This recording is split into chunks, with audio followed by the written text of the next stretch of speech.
Salutare prieteni și bine ați venit!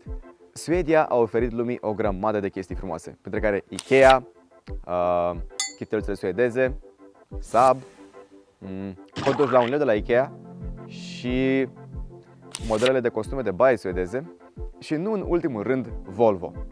Volvo care cândva făcea mașini absolut superbe, precum P1800. Și ca fapt divers, un Volvo P1800 deține recordul pentru mașina personală ce a străbătut cea mai mare distanță din toate timpurile.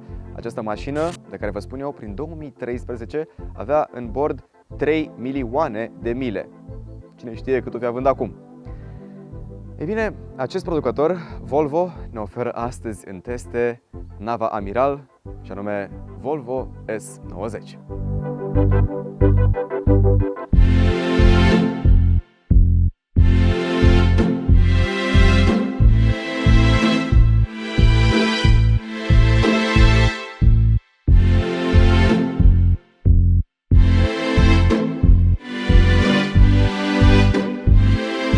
Sub superba capotă a S90-ului nostru se află motorul diesel numit D5, un motor diesel de 2 litri ce dezvoltă 235 de cai putere și un cuplu de 480 Nm la doar 1750 de turații. Sunt foarte multe numere, dar ce înseamnă ele în viața de zi cu zi? Înseamnă că atunci când pui piciorul pe accelerație la orice viteză, mașina pleacă fără moarte în cuplu. Nu știu exact ce vrăjitorie folosesc cei de la Volvo în turbinele lor, dar mașina aceasta, când pui piciorul, pleacă. Există un singur moment în care cutia stă un pic să gândească în ce treaptă trebuie să fie, dar după ce s-a gândit, accelerația este foarte, foarte liniară și, după cum vă imaginați, este o plăcere la condus, ceea ce vom vedea și noi în curând.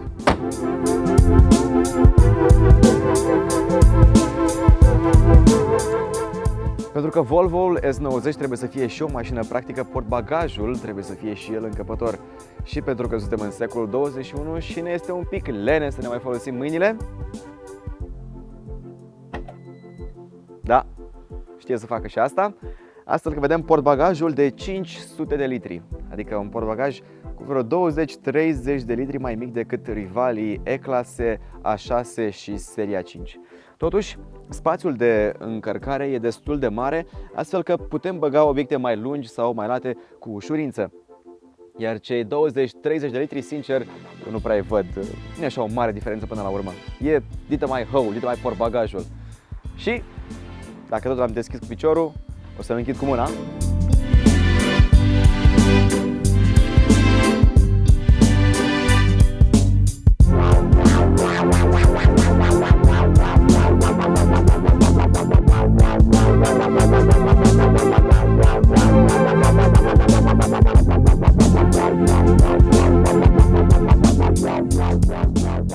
Acum suntem la drum întins, ne îndreptăm spre locația unde vom face poze și iată, mâinile și picioarele nu fac absolut nimic, iar mașina e singură curba. Da, mașina se poate conduce singură la drum întins. După cum vedeți, din când în când pun mâna pe volan pentru că îmi spune mașina să fac asta, ca să se asigure că eu sunt aici în continuare la volan și în caz că se întâmplă ceva pot să intervin. Dar în mare parte gesticulez cu ambele mâini și mașina funcționează în continuare autonom. Acum am închis pilotul automat și am lăsat doar cruise controlul adaptiv. Experiența de condus în oraș, în noul Volvo S90, este un pic mai specială decât la alte autoturisme din clasa sa. Și nu neapărat din cauza suspensiei sau a motorului sau a cutiei, pentru că toate acestea sunt exact cum trebuie să fie. Motorul este destul de silențios, cutia schimbă vitezele atunci când trebuie, chiar dacă are nevoie de o mică secundă de a gândi atunci când pui piciorul pe accelerație. În principiu, n-ai ce să-i spui mașinii astea. Vizibilitatea este bună, suspensia este iertătoare. Bine, doar dacă nu iei în plină viteză o gaură din aceea bucureșteană care te zdruncină și dacă mergi într-un Bentley. Poziția la condus îmi place foarte mult și scaunele sunt incredibil de confortabile. Așa că e clar, este o mașină făcută pentru drumuri cât mai lungi sau drumuri care ar trebui să fie scurte, dar devin lungi în oraș din cauza traficului. Și acum că veni vorba de trafic, acum voi pune frână și voi porni cruise control adaptiv. Pentru că da, cei de la Volvo, campionii siguranței, vor să mai ia puțin din stresul de a conduce în oraș. Așa că acum mașina, spre exemplu, tocmai a pus frână singură pentru că un domn ce se ocupă cu taximetria a intrat în fața mea. Ați auzit și voi semnalul luminos și mașina a pus singură frână. Asta nu e ceva ce am plănuit, pur și simplu s-a întâmplat. Acum, ca să vă arăt cruise control adaptiv, vom ajunge la un semafor. Veți auzi că motorul se oprește pentru că da, avem start-stop și voi porni cruise control adaptiv. Asta înseamnă că până la o viteză de 30 de km pe oră, mașina se va ține după mașina din față, care în continuare este acel domn taximetrist. Am ajuns la stop. Apăs pe acest buton, pe butonul de cruise control și acum, dacă accelerez, mașina ar trebui să se țină după mașina din față. Am luat piciorul de pe accelerație, doar că domnul șofer a plecat un pic mai repede. Acum nu accelerez eu. Mașina menține singură o viteză, iar acum trebuie să accelerez pentru că traficul merge un pic mai repede. Se pare că Volvo S90 nu este obișnuit cu traficul bucureștean. Dar să vedem dacă pune singură frână. Da, a început să frâneze singură. Acum frânez eu pentru că deja mă tem de chestia asta. Și ne-am oprit. Prin urmare, în oraș, toate sistemele de siguranță îți creează o altă experiență la condus. Spre exemplu, nu poți să calci marcajul drumului, chiar și la viteze mai mici, fie că e vorba de marcajul continuu, fie că este vorba de linia întreruptă, n-ai cum să o calci fără ca volanul să-ți dârdie și chiar mai mult de atât, mașina să corecteze direcția pentru a te aduce înapoi pe banda ta. Deci suedezii nu se dezmint, vor să rămână campionii indisputabili ai siguranței.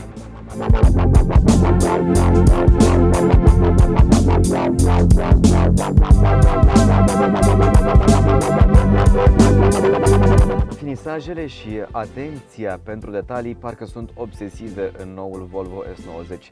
Cusăturile parcă se îmbină perfect, lemnul acesta pe bord arată foarte, foarte bine și pielea este incredibil de moale la atingere și nu prea ai undeva unde să pui mâna și să găsești plastic.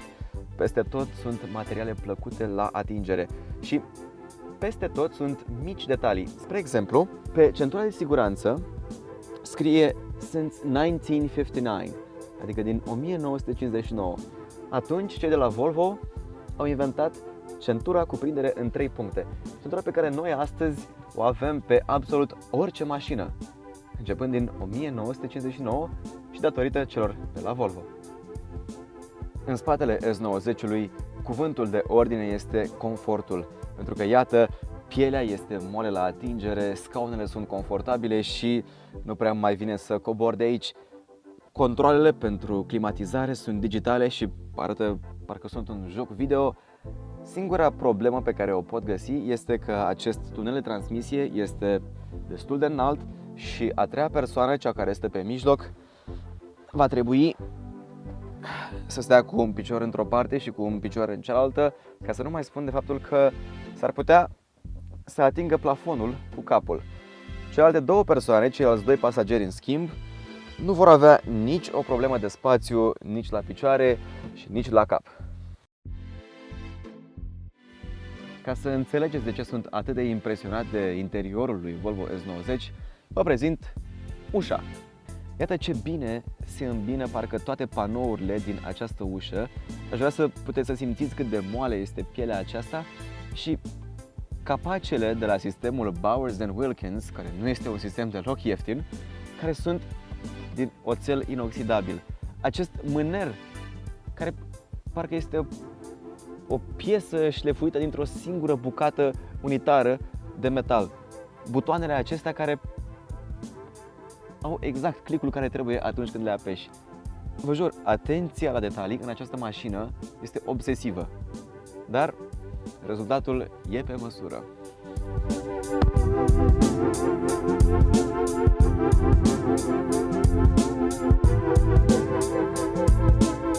Vă voi arăta acum câteva mici componente ale interiorului. Începând cu această mică rotiță Drive Mode, după cum puteți vedea, este o rotiță ce selectează caracteristica principală a mașinii: Eco, Sport și Confort. Iată, ce striații are și cum arată ca o mică bijuterie.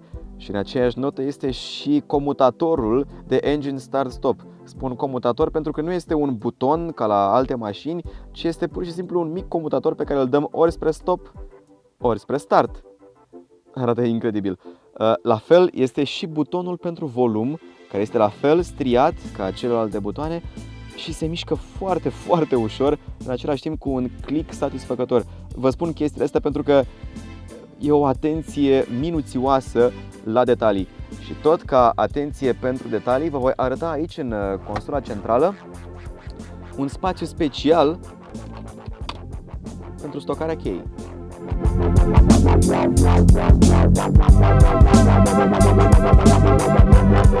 Acesta este sistemul de infotainment de la Volvo și, după cum puteți vedea, aduce foarte mult aminte de o tabletă de la Apple.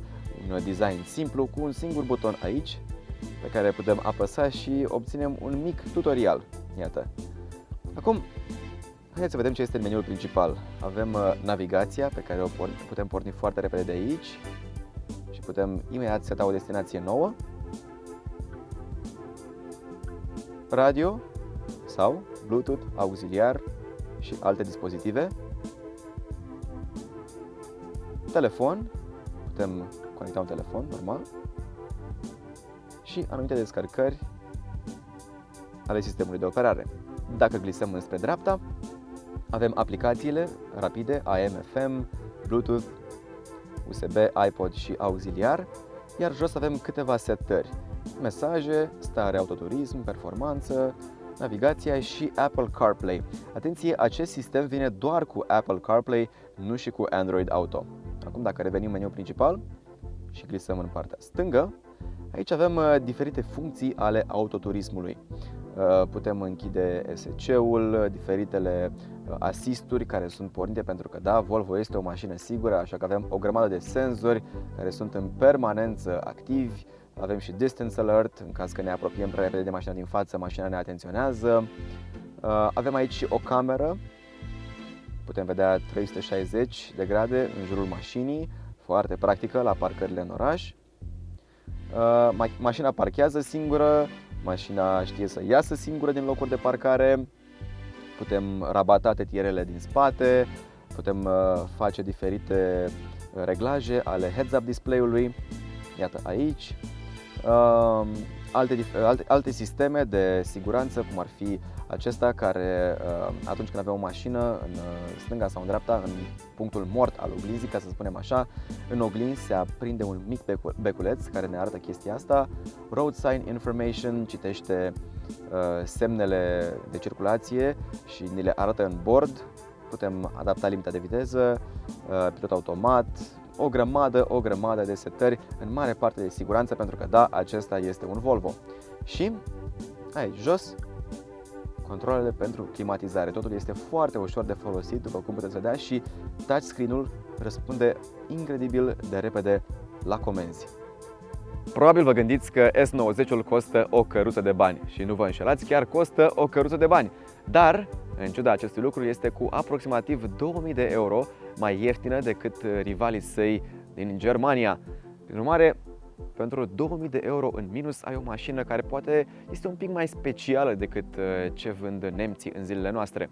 Volvo-ul nostru, cu motorul D5 și tracțiune integrală, pornește de undeva de la 55.000 de euro. Dacă mai adăugăm și faptul că mașina noastră este echiparea Inscription, mai vine și ea cu vreo 4.500 de euro, să spunem că estimativ ce avem noi aici costă 60.000 de euro. Dar pentru ce mașină primești, s-ar putea să nu fie rău deloc. Eu mă duc să o mai conduc puțin pentru că îmi place să fiu văzut în așa ceva. Dacă v-a plăcut acest video, dați-ne un like. Dacă nu, e un buton și pentru asta și dacă vreți să mai vedeți și alte test drive-uri, atunci abonați-vă. Ne vedem pe Blog Auto.